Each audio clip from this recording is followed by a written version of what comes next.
Because the repertoire will all be Baroque, I'm going to be using my Baroque cello rather than my modern, in addition to the viola da gamba. The differences between the Baroque cello and the viola da gamba are huge.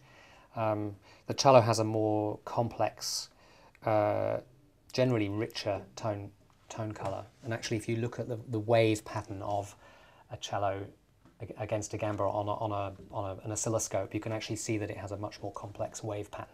We know that Purcell was very fond of the viola da gamba or the bass viol in his music, and in particular the smaller scale music in the songs.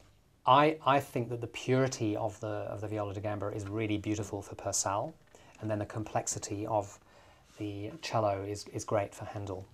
As the time went on during the Baroque period, the cello became more and more popular. For reasons of power, the cello literally makes more noise.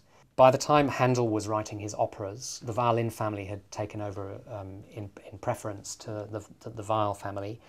So cellos were really used to counterbalance the violins and the violas in the orchestra. I like to display the contrast of the instruments to an audience. And so despite the technical difficulties of changing, I think it's really worth it so an audience can hear those different tone colours and qualities.